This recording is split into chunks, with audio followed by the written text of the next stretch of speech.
Kale 沙拉大家的印象肯定是很难吃吧？你要去餐馆吃的话，那绝对是无法下咽。今天我就来介绍一种特别好做，但是很好吃的一种做法。Kale 不但好种，而且还特别抗寒。我这里是 Zone 5，去年冬天的时候这些没有拔掉，居然零下10几度都扛过来了，而且现在还长得特别好。这种嫩的叶子特别好吃。Kale 沙拉一定要再拌一些其他的水果和蔬菜，比如说什么草莓呀、西瓜，自己种的西红柿，还有黄瓜，拌进去都特别好。当然有自己种的新鲜大蒜，那更香喽。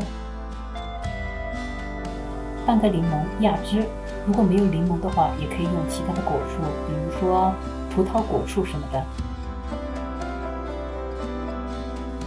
200克的叶子，我一般会用3到4瓣大蒜压成泥，加半小匙的盐，然后加大概2到3大匙的橄榄油，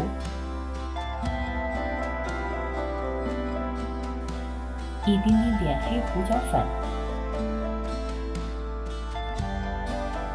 如果你还有一些其他你喜欢的沙拉调料，不要带盐的哦，也可以加一点。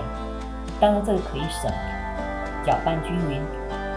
Kale 只取叶子的部分，杆儿一定要去掉，因为那个实在是太难搅动了。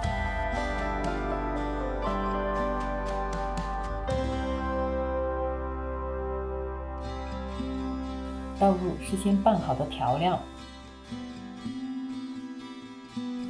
接下来就是让 Kale 沙拉好吃最重要的一步，就是把调料拌好以后，使劲用手搓。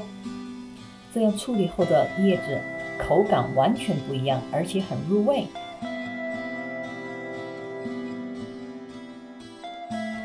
现在我们再加一些水果和其他的蔬菜，比如说苹果、西瓜、西红柿、黄瓜、草莓，你有什么都可以往上面放。